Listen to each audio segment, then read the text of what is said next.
Ассалаумағалейкум. Нақтысы өмір ешқашан оңай болмайды екен ғой. Сұрақ біреу-ақ, қай қиындықты таңдайсың? Оңай жол жоқ, қиын. Екі жол бар. Не мына қиындық, не мына қиындық. Бір ғана сұрақ. Мысалға, үнемі жақсы формада жүру қиын ба? Қиын. Күнде жаттау керек, залға бару керек, форманы сақтау керек.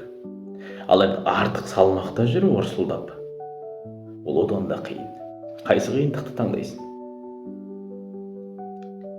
Қаржылық сауатты меңгеру, сауатты болу, қаржылық тәртіппен өмір сүру қиын ба? Қиын. Ал иттен сүйек қарыз болып жүру, өмір бойына қарыз болу, ол одан да қиын. Қай қиындықты таңдайсың? Өз бизнесіңді құру, кәсіпкер болу қиын ба? Қиын. Ал таңнан күн батқанға дейін біреуге жалданып жұмыс жасау одан да қиын. Өз қиындығын таңда.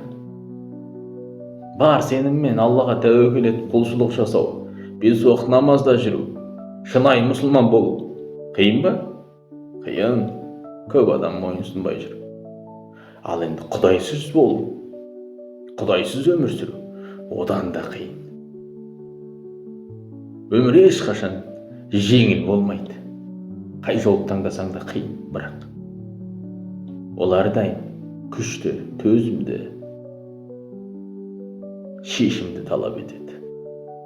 Саған керегі қай қиындық үшін күресуге дайын екеніңді анықтауың керек.